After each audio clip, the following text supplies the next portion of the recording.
د خوست ښار ځینې اوسېدونکي وایي چې د بشپړ امنیت خوښي څرګندوي. دوی وایي د شپې لخوا هم سوداګریزې چارې ترسره کوي.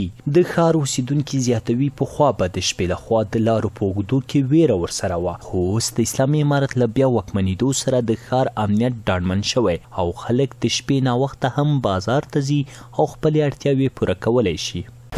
مونږ سهار وختي چې په 7 بجو خپل دکان ته راځو او 4 وروڼه سره وي.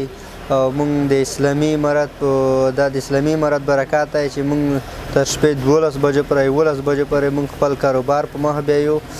مونږ ډېر خوښ یو د اسلامي امارت نه چې مونږ ته یو ښه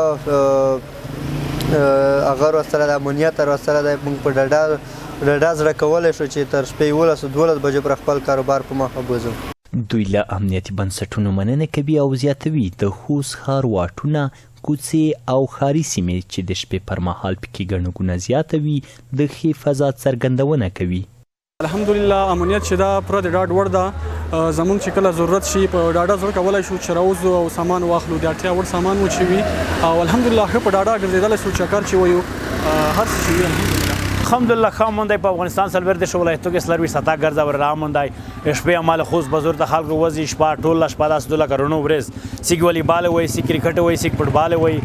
ښه ساعت تېر دی، ښه سوداګانې روانې دي، ښه مینا مخابات روان دی. افغانستان په 40 ولایتو جغرافیه کې ورزشتي رشتې ښې په پراخه توګه روانې دي.